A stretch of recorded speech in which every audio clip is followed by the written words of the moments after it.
Welcome back, everybody, to the channel. It's me, Alejandro Mendoza, Ordinary Chicano. Either way how you say it, it's all good here.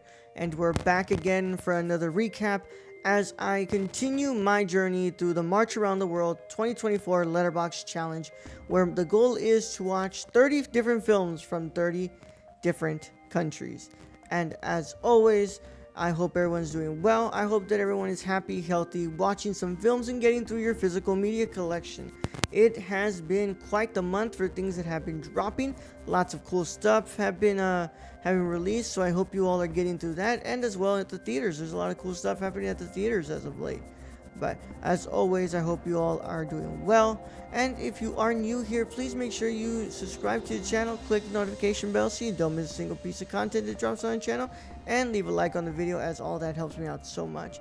If you want to lend an extra helping hand, I do have a Patreon set up over at patreon.com/TheNerdyChicano, and you can go ahead and get early access to videos just like the one you're watching right now, along with other really cool exclusives like video essays and other stuff that I have over there. But it is not mandatory, but it is appreciated.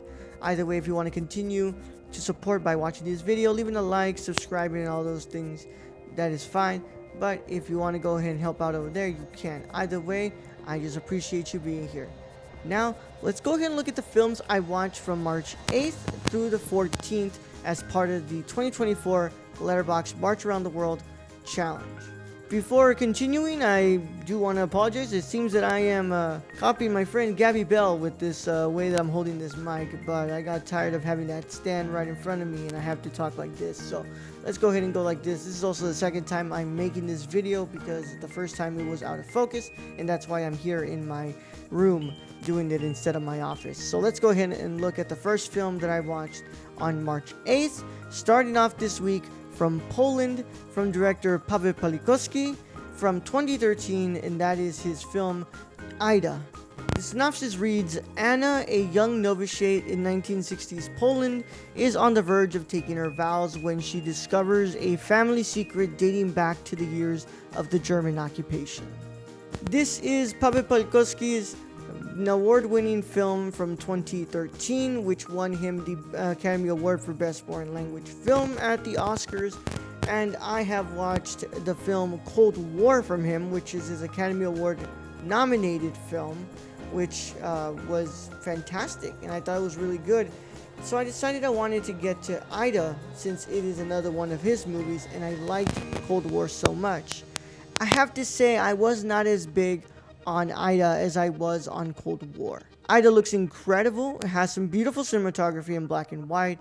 It has some really pensive performances, yet the story is just not doing much for me here. Maybe it's because the film is just too short, or maybe it is the fact that the story just isn't gravitating to me like it should, and it wasn't anything that I could hold on to. It was just not enough meat on the bones of this script.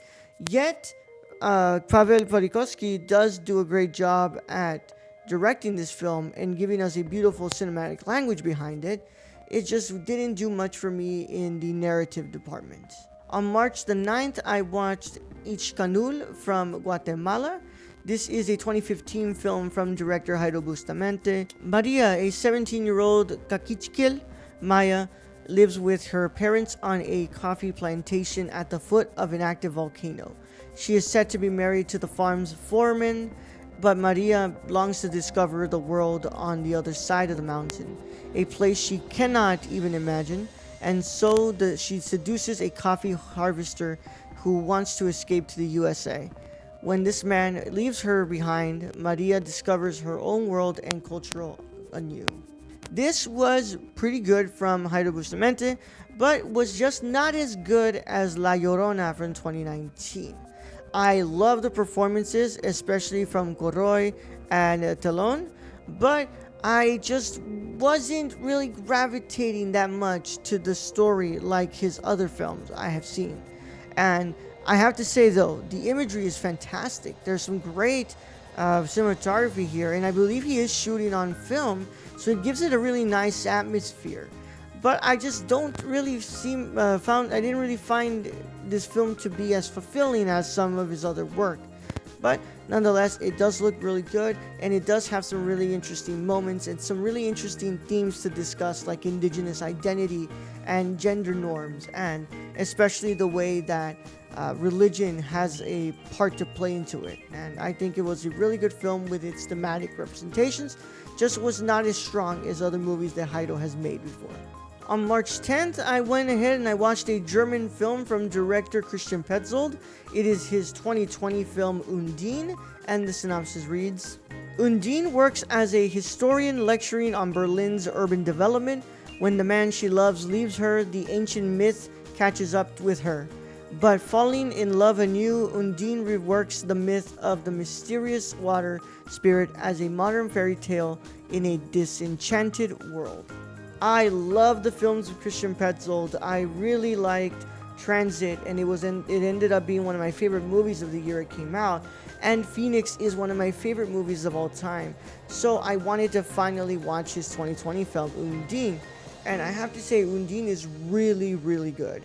Not only does Paula Beer do a great job, but of course Franz Rogowski does an amazing job as always, as he is such an incredible actor. But Christian Petzold has a way of subverting this myth of the Little Mermaid and bringing it to screen with this very mundane world that the characters find themselves in. And it's told through these very interesting glances at Undine and through these very intimate moments with the couple. And I just found myself to be really gravitating towards the narrative of Undine, and I really like this movie. It's definitely one of my favorites from Christian Petzold, and once again, another amazing film in his catalog. On the 11th, I decided to watch a film from Hong Kong, and it is the first film in the Infernal Affairs trilogy from 2002 from director Andrew Kong and Alan Mak. And the synopsis reads: Chan Wen-yan, a young police officer, has been sent undercover as a mole in the local mafia. Lau Kin-min, a young mafia member, infiltrates the police force. Years later, their older counterparts Chan Wen-yan and Inspector Lau Kin-min respectively race against time to expose the mole within their midst. And I really, really enjoyed this movie. Yet, I was just not completely there with the execution. I think that it does have some great performances from Andy Lau and Tony Leung, but I just was not huge on the way that this movie kind of like moves forward. And I think a lot of that has to do with the fact that I watched The Departed before, and Martin Scorsese sticks really close to the way that this film is in his remake. So I wasn't really surprised. I'm willing to give this another chance when I pick up the trilogy during the Barnes & Noble's Criterion sale. But for now, I just wasn't a huge fan of Infernal Affairs, but I did like it. And I think it is a really interesting crime thriller. It's just not one that I was really gravitating towards. On the 12th, I decided to watch a film from Spain, and with that I decided to get through another film from director Pedro Almodóvar, and I checked out his 1987 film Law of Desire, and the synopsis reads: Pablo, a successful film director disappointed in his relationship with his young lover Juan, concentrates in a new project, a monologue starring his transgender sister Tina. Antonio, an uptight young man, falls possessively in love with the director, and in his passion would stop at nothing to obtain the object of his desire. Once again, like the other films from Almodóvar that I've watched, Law of Desire is fantastic. It has an incredible performance from Antonio Banderas in one of the lead roles as he plays Antonio, and of course it has some great production design, but that is always to be expected from the film from Pedro Almodóvar. It has some great music and has some other great performances from the other people in the cast. I just really found myself really drawn to the story of Law of Desire, and especially that of this director who is kind of working against his own desires, as he really wants Juan, but Antonio is the one who is really obsessed with him. I think Pedro Almodóvar brings some incredible themes up in this film, like obsession, love, gender identity, and of course sexuality that is found in a lot of his other movies. I think this movie is great, and it is one of my favorites that I've watched in this challenge.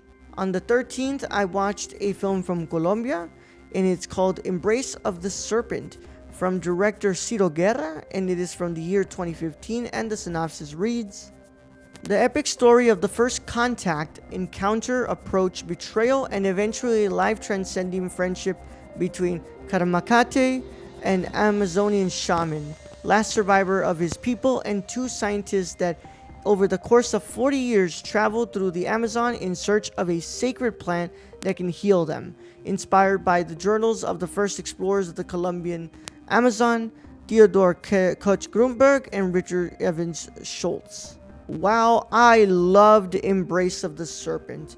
Of course, it looks incredible with its black and white cinematography, but what really drew me was this story that is kind of juxtaposed between these two different journeys. Of course, it is the same person, but it is not the same person inside between these two journeys. And you really have the chance to really dissect the area that they're finding themselves in. And a lot of it has to do with colonialism and especially the religious factor that plays into it. Embrace of the Serpent is an incredibly directed film with some great performances, incredible cinematography, and good music as well. It was one of my favorites, but it's also one of the best films of this challenge. And finally, on the 14th, I decided to watch a film from Greece from director Yorgos Lanthimos, and it is his 2011 film Alps. And the synopsis reads: a nurse, a paramedic, a gymnast, and her coach offer a service for hire wherein they stand in for dead people by appointment, hired by relatives, friends, or colleagues of the deceased to assist with the grieving process. Now, this is not my first film I've watched from Yorgos Lanthimos, but this is one that I've wanted to check out because I really like the director's early work. But I have to say, Alps isn't quite as impressive as films like Dogtooth, The Lobster, or even his most recent work, Poor Things. Yet I really liked it. I think that it's a well-directed film, and I think it has some really great performances from its lead cast, but it just didn't have enough for me to sink my teeth into, if you know what I mean. There's a lot going on here, and there's a lot being said about the way that we just act and the way that we have a facade with everybody in the world. And when people start to have a problem with that, it affects our relationships. But I think that Yorgos just doesn't execute it as well as he does it in other movies. But of course, what I always love about early Yorgos is his cinematic language that's being built, and you can see it through stuff like long stares and of course pauses, and that really is something that I gravitate towards in Alps. But I have to say, it just wasn't as impressive as other films, but I still really like this movie. That is it for this week. That's all the films I watched from March 8th through the 14th in this second week of March Around the World 2024. Of course, in the description below, I am going to link the Letterboxd list of Lisa's challenge, where she discusses the rules, and she has other links and archival stuff for you all if you're interested in this challenge. And of course, if you are in the comments section, please make sure you talk to me about these films. Which ones really stand out to you? Which one is your favorite out of these films? If you're doing this challenge, let me know how many films you've watched so far and what is your favorite. And if you're not doing this challenge, tell me what's your favorite international movie. I would like to know about that as well. Let's follow each other on social media by checking me out on Twitter, Instagram, Twitch, Letterboxd Serialized, TikTok. And of course, I'm the same handle on all of those under the Nerd Chicano. You can find me on all those wonderful apps and platforms, and we can talk about all things cinema, all things physical media, and all things Letterboxd as well, because I've been going crazy these past 2 weeks with trying to do this challenge for you all. Nonetheless, as well, go and check out my podcast, The Nerd Core, by checking out thenerdcore.com. Our Twitch, YouTube, and Kick is at the same handle, The Nerd Core. We could really use your viewership and your help, so please go ahead and check us out over there. We would really like to talk to you all over there. I know that uploads have been very scarce, guys. I've been trying my best to do this challenge, so right now this is kind of my main priority. But after the challenge is over, I will get back to posting physical media reviews for you all. I wanted to spice things up on this channel and do a little bit different stuff on here, so I wanted to go ahead and get this video for you all and do this challenge for you all. So just stay tuned with me. I will have physical media reviews back up for you guys after I'm done with the March Around the World Letterboxd challenge. For now, to my wonderful cinephiles and renowned scholars, celebrate the love of cinema today, tomorrow, and every day after. Catch you all in the next one, guys. Bye bye.